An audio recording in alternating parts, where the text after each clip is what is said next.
شكرا.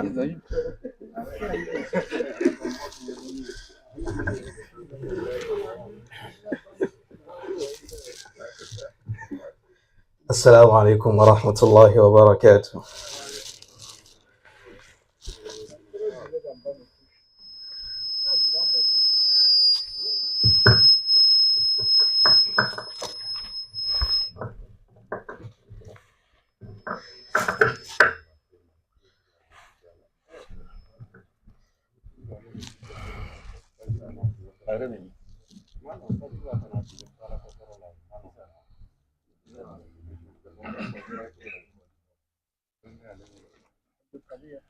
الله أكبر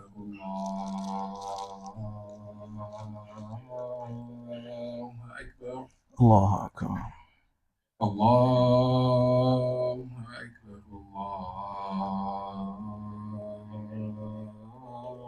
الله أكبر الله أكبر. أشهد أن لا إله إلا الله.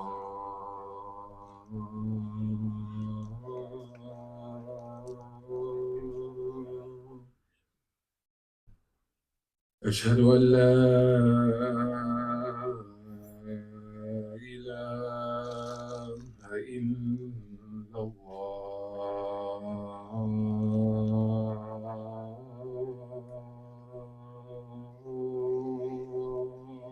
أشهد أن لا إله إلا الله. أشهد أن محمدا رسول الله.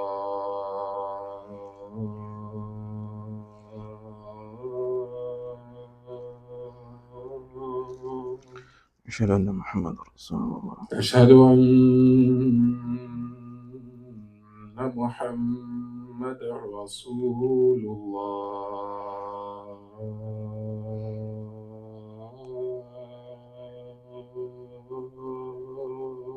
أشهد أن محمدا حي على الصلاة.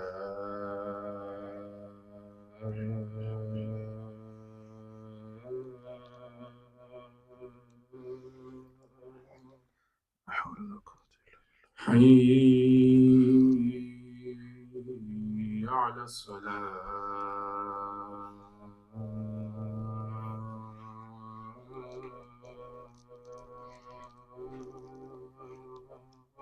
لا حول ولا قوة. حي على الفلاح.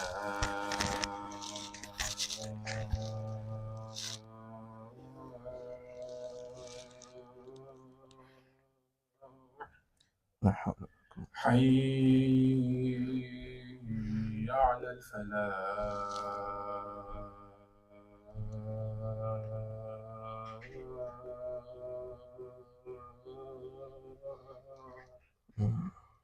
الله أكبر الله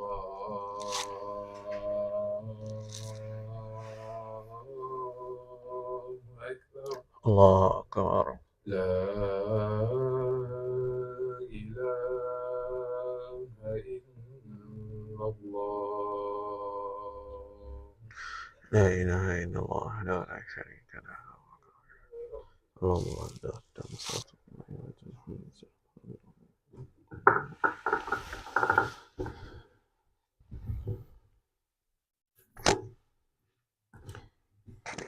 أعوذ بالله من الشيطان الرجيم. بسم الله الرحمن الرحيم. إن الحمد لله نحمده ونستعينه ونستغفره ونستهديه ونتوب إليه ونعوذ به من شرور أنفسنا ومن سيئات أعمالنا. من يهده الله فلا مضل له ومن يضلل فلن تجد له وليا مرشدا. وأشهد أن لا إله إلا الله وحده لا شريك له وأشهد أن محمدا صلى الله عليه وآله وسلم عبد الله ورسوله أما بعد. We thank the Almighty Allah for giving us another opportunity to be here today. We thank Him for His mercies that He's bestowed upon us. We bear witness that there is no deity worthy of worship except the Almighty Allah, We also bear witness that the Prophet Muhammad sallallahu alaihi wasallam is his servant and his messenger. Today is a Friday, the 23rd or the 24th day of Rabi'ul Thani, 1444 years after the hijrah of the Prophet Muhammad sallallahu alaihi wasallam. It also corresponds, I believe, with the 18th day of November 2022. The Almighty Allah, in His own way, from time to time, sends us admonition. Sometimes He sends human beings like ourselves to talk to us, to remind us the importance of, being steadfast on the deen, and remembering that ultimately one day there's going to be a day of reckoning. Apart from that, even in our own lives, the activities or the events that happen to us in our day-to-day activities are also forms of admonition from the Almighty Allah. But it's only a few of us that really ponder over it or think about it. Inshallah, today we are going to look at 2 or 3 of the daily admonitions that the Almighty Allah gives us, but then we are not listening. The first one is that every day that we wake up, we are always concerned about the monies that we have, but then we are not concerned about the time that we spend. Let me repeat this. Human beings, whether they are Muslims or not, our times or the time that we spend is moving very fast, but we don't think about that. We're always concerned about how much money we have more in the bank and not concerned about how much more time we have. So you find us spending time on unnecessary things without thinking. But then when it comes to money, we want to look for value for money. This is too cheap. That is too expensive. This place is too this. This is too that. And from time to time, we want to go and check our bank balance. It's so strange and it's so frightening that, but then we don't think about it. Abdullah ibn Mas'ud says that every morning, every day, this morning spoke to you.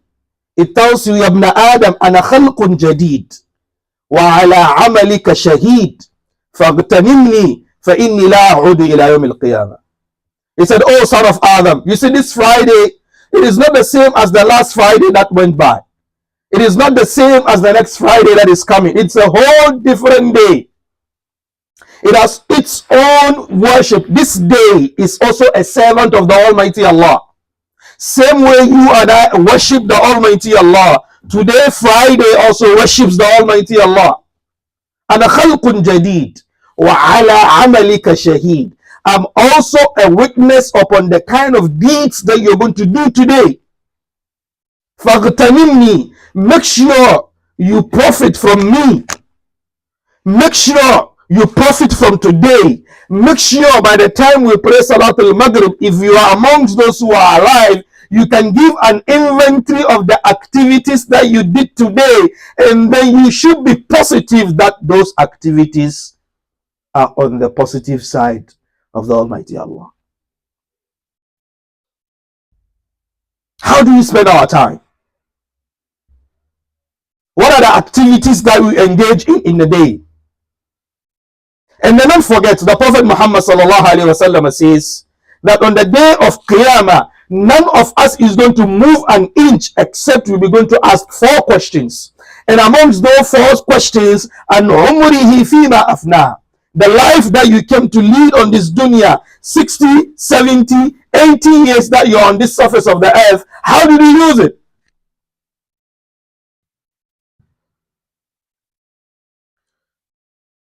Anytime I'm treating this topic, something comes to mind. The Prophet Muhammad sallallahu alaihi wasallam lived for only 63 years.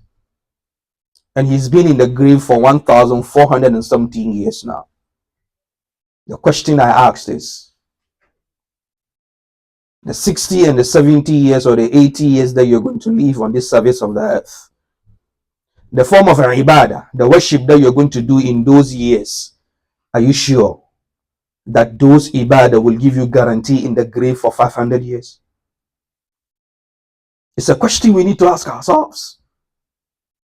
That the lifestyle that we're leading, the ibadah that we're doing, whatever we are doing on the surface of the earth now, when we die and then we are buried, and then we're going to spend 500 years, 1,000 years in the grave, are you sure that you're going to have a good insurance policy in the grave?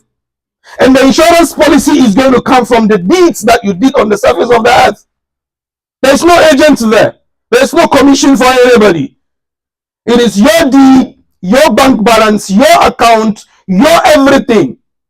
So let's watch how we take ourselves, or how we behave, or how we act in this dunya. The Prophet Muhammad sallallahu alaihi wasallam says, "Ni'matani maghbunun fihima kathirun minan nas, as-sihhatu wal faragh." There are two forms of mercies or blessings that the Almighty Allah has given us, but a lot of us are in delusion about it. A lot of us are not using it well. The Prophet Muhammad sallallahu alaihi wasallam said, health and then time. How are we using our time? The ibadah that we come to do in the masjid, if you combine all of them, from Fajr to Isha, with all the nawafil and all the tahara and the wudu you're going to do, is not more than 2 hours. If you spend 10 minutes on all the salah in a day, that's 50 minutes. If you spend an extra 10 minutes on wudu and tahara before you come to the masjid, that's what, 1 hour 40 minutes. That's not even up to 2 hours. And then you have the rest of the 22 and a half hours for yourself. How are we using them?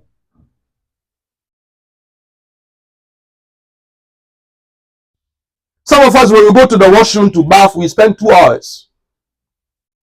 Because the hair has a different shampoo, the armpit has a different shampoo, the hands have a different shampoo, the body has a different shampoo, and then even with the perfume, the cologne, there is a cologne for the back of the ears, there's a cologne for the beard, there's a cologne for the armpit, there's a cologne for the inner part, there's a cologne for the this, and there's that. And then when we come to select our clothes, we open the closet and we get confused, because some of us have clothing that we can wear every day, change every cloth for 6 months straight forward.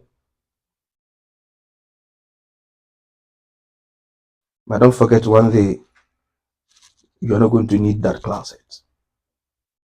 You won't need it. So before that day arrives, let's make sure we put our time into good practice.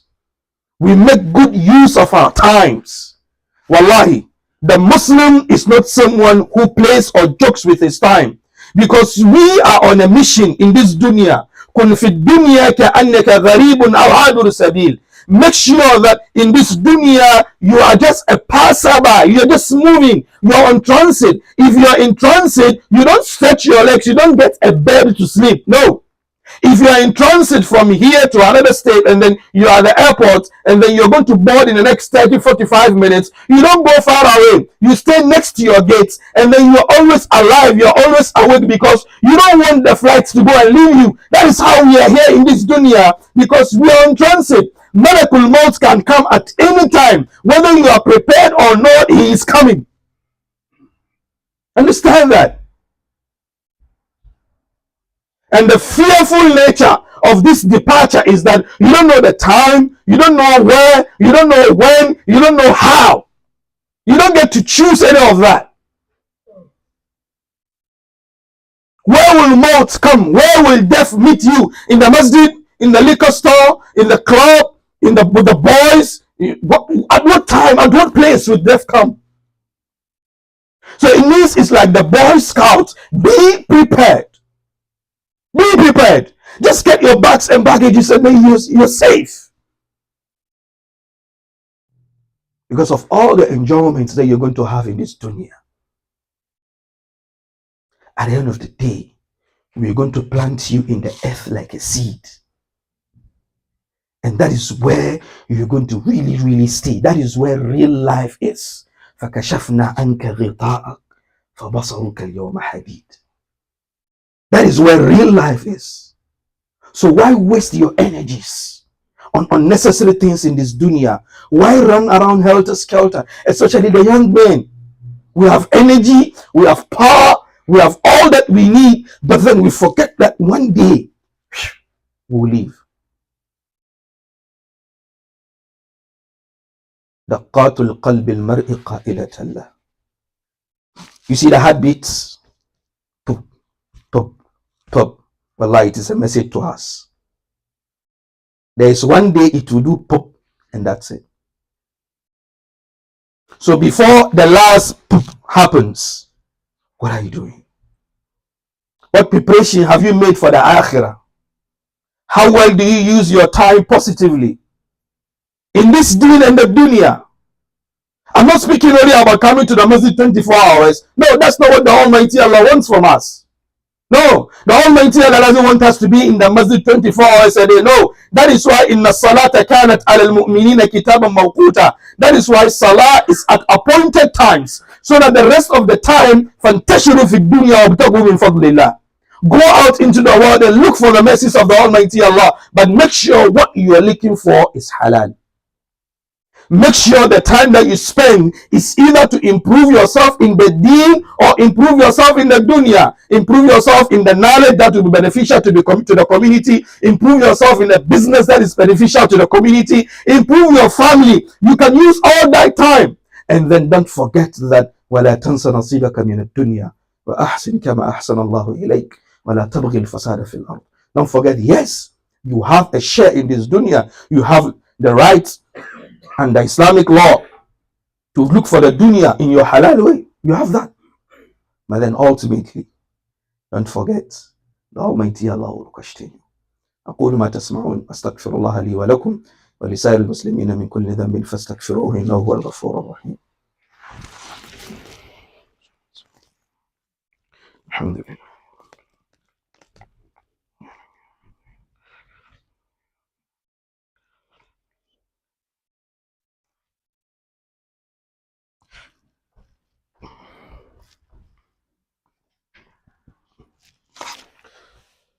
أعوذ بالله من الشيطان الرجيم. بسم الله الرحمن الرحيم. الحمد لله رب العالمين ولا عاقبة للمتقين ولا عدوان إلا على الظالمين وأشهد أن لا إله إلا الله وحده لا شريك له وأشهد أن محمدا عبد الله ورسوله أما بعد. We're speaking about some of the ways that the Almighty Allah Himself admonishes us, depending on the kind of activities we partake in during the day. And the first thing we're looking at is our time. Time is the most common commodity that the Almighty Allah gives everybody. Each and every one of us has 24 hours. The good person and the bad person. The billionaire and then the poor person. We all have 24 hours in a day. But then what is important is how we use those 24 hours. That's what is most important. How do we use that time? When the Prophet Muhammad sallallahu alaihi wasallam went to Isra wal Mi'raj to collect the Salah, he was given 50. Imagine 50 prayers a day. That means every hour you have 2. And even that will not be enough. That's going to be 48. You're going to still have 2 shots. Imagine you enter the masjid, Salam alaikum warahmatullahi salam, you are going out to the masjid and the muazzin calls again, Allahu Akbar, you are back. You finish, you are going out, you're putting on your shoes, Allahu Akbar, you are back. But then the Salah has been spread for us at vantage and important times during the day, so that it serves as a sense of reference and then a remembrance for us to the Almighty Allah. Salat al-Fajr, you wake up in the morning and then you have a connection with the Almighty Allah. After that, you go out. You go and look for the dunya. You go and look for the halal. And then when it is midday, you have to go back and then have another connection with Almighty Allah. Which means that between Fajr and Zuhur, all the activities you must do must be within the limits that the Almighty Allah has set. Then Asr steps in. That is when you're closing for the day. Maghrib, the day is over. And the Isha, you're going to sleep. The Almighty Allah has put this salah for us at these important points so that we always have Allah at the back of our minds. So our times, how do we use them? The second point is that every morning we eat from the provision of the Almighty Allah. The Almighty Allah has put the provisions there. But it is left with how to go and get that provision. Some will go through halal means to get the provision, and others will go through haram means to get the provision. And ultimately will be questioned on that. Know very well that every morsel you put in you, you'll be questioned about it. Ahuwa min al-halal, ahuwa min al-haram. Let's understand that. It is not an open door policy that you can just consume anything you want. This morning I was reading an article that the World Cup, Soccer World Cup in Qatar, the Qatar government says they are not going to sell alcohol around the stadium. It's not going to happen. They're not going to allow that. And you can see the comments under the article. And you see some Muslims say this is intolerance. This is extremism. You know, we become so accommodative, Muslims. You know, we are nice people. We can just accept anything now. Anything that comes is okay because we want to be tolerant, we want to be accommodative, we want to be nice people. So, no, you're too strict. Some of you Muslims, you are too harsh. Some of you are too, no, the religion is ease. This is the kind of mentality that pushes Muslims to go and consume all kinds of things.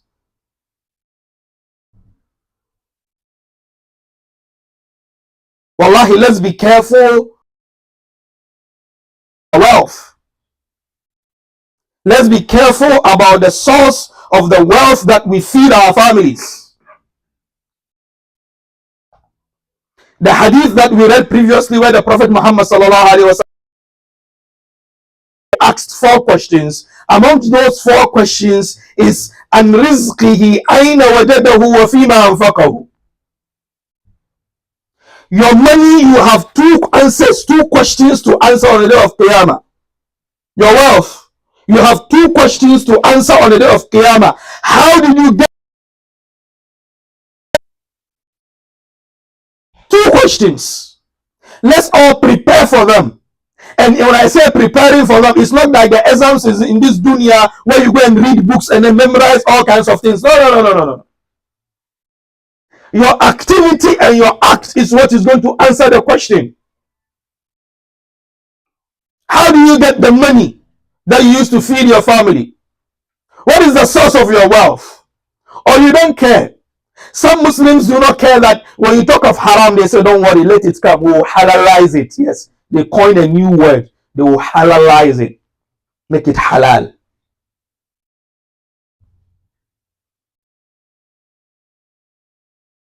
When you go to Hajj or on television, you see that near the Kaaba, there is a semicircle.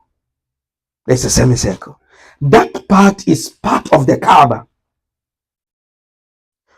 During the time of Prophet Muhammad in Jahiliyyah, when there was a rain and then part of the Kaaba broke down and then they were repairing it, they formed a committee that was going to raise funds to build the Kaaba. This is before even the Prophet became a prophet. The committee gave out an address that whoever is going to contribute to the building of the Kaaba shouldn't bring haram money. These were idol worshippers. But then they said, if you're going to contribute to the building of the Kaaba, we don't need haram money. We don't need money from alcohol. We don't need money from prostitution. We don't need money from interest. We don't need money for... Yes, they made that. These are people who were kuffar at that time, because they understood the sanctity of the place. But now Muslims take drug money to Mecca. And when we complain, me, I'm had. You went to Mecca with drug money.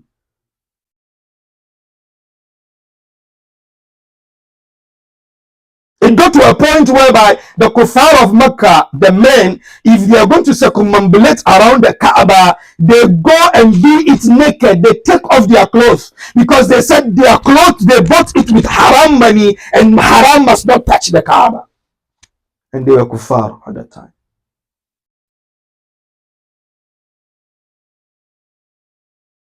So where do you get your money from?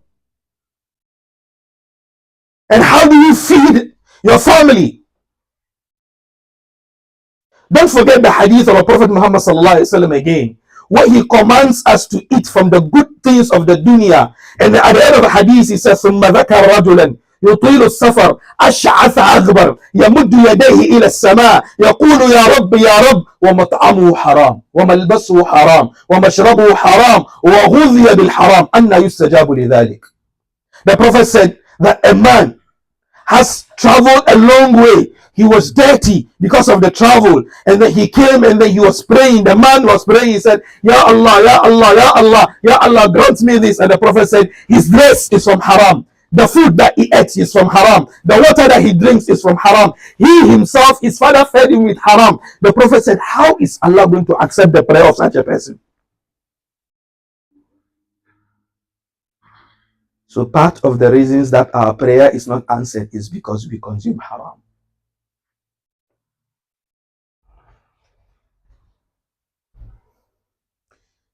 One sheikh said something.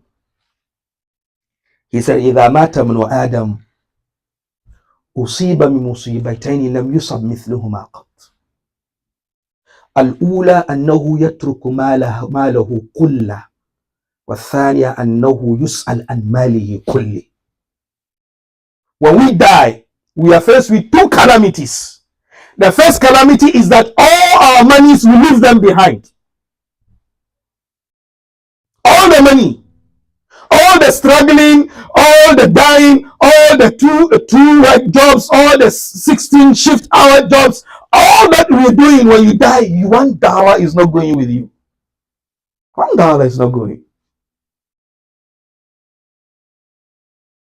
You see those Gucci watches, and then those Gucci pants, and then those, expensive phones and watches and beautiful things. We pack all of them aside. And we look for a $10 material, and then we wrap you into it like a bread. And we carry you on our shoulders. Some of us are crying genuine tears. Others are happy that you are gone. Whew, let him go.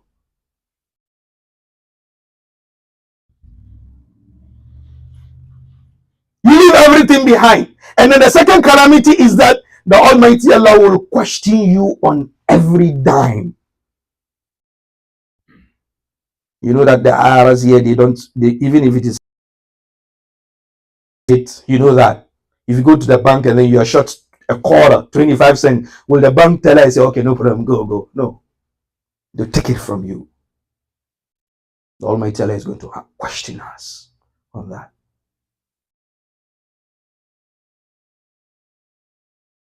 So the second admonition from the Almighty Allah is make sure you consume halal every day.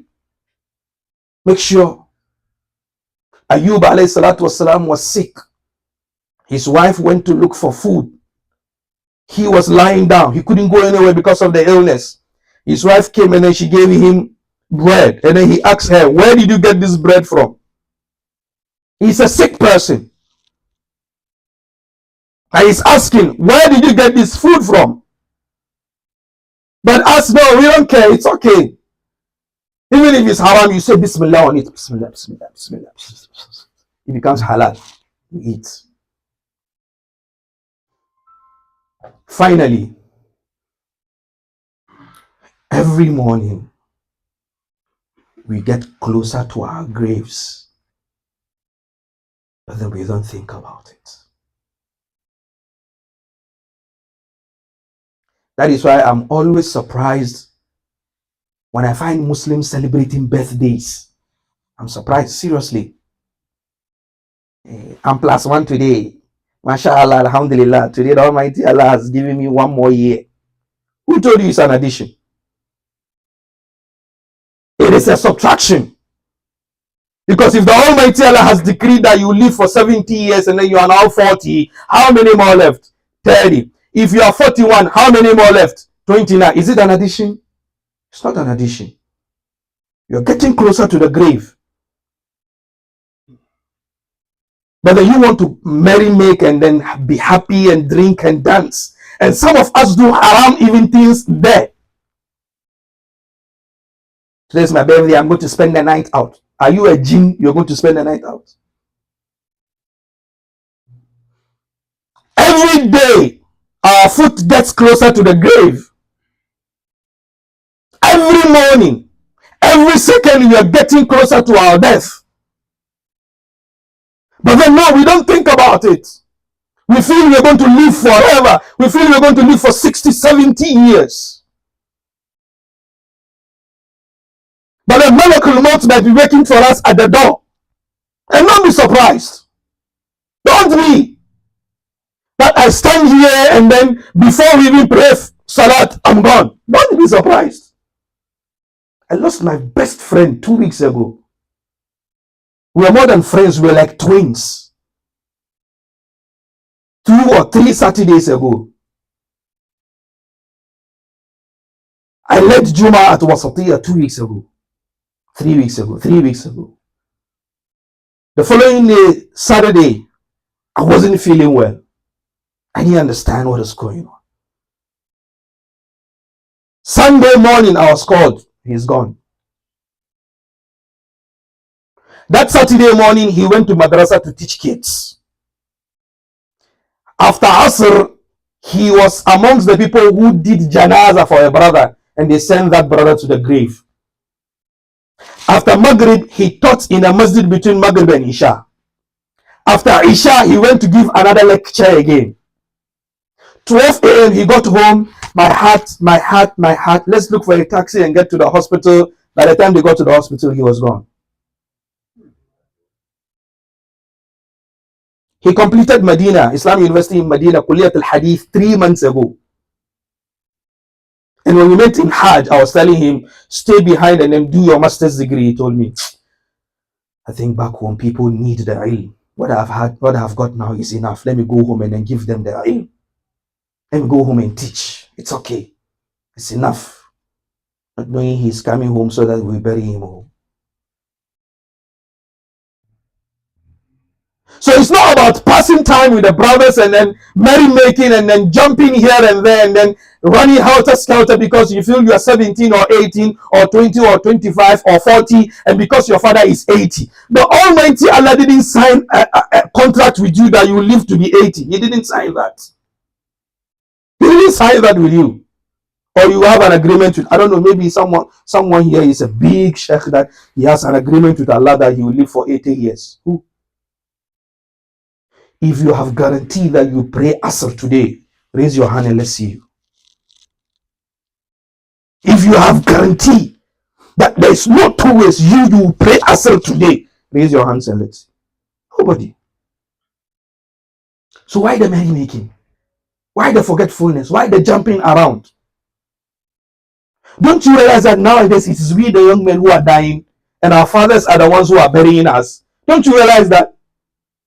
18, 19, 20, 25, the old men are still getting old. Those who are past 60, they are still getting old. And we the younger ones, we are the ones who are dying. Just last 2 weeks too. A brother in Wasatiyah, he accepted Islam about 3 or 4 years ago. We were to him for Maghrib and Isha. After Isha, someone shot him. He was killed.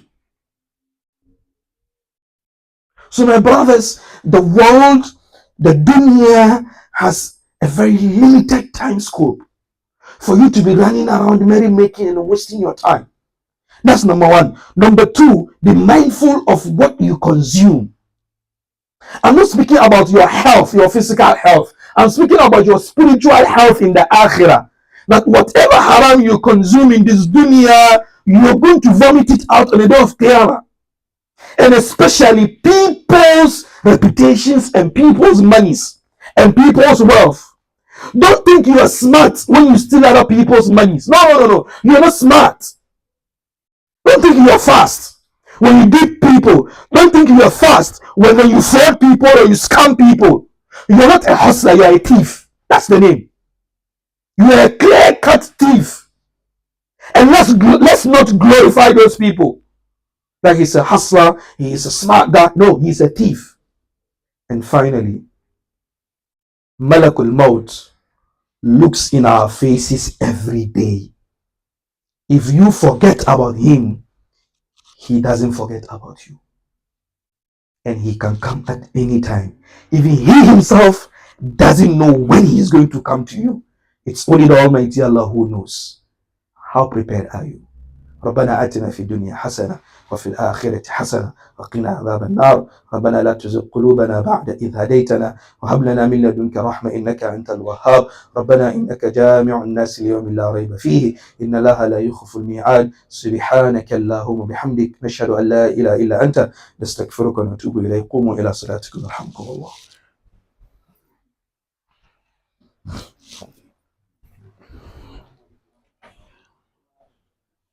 Can someone just stop this? Just stop it.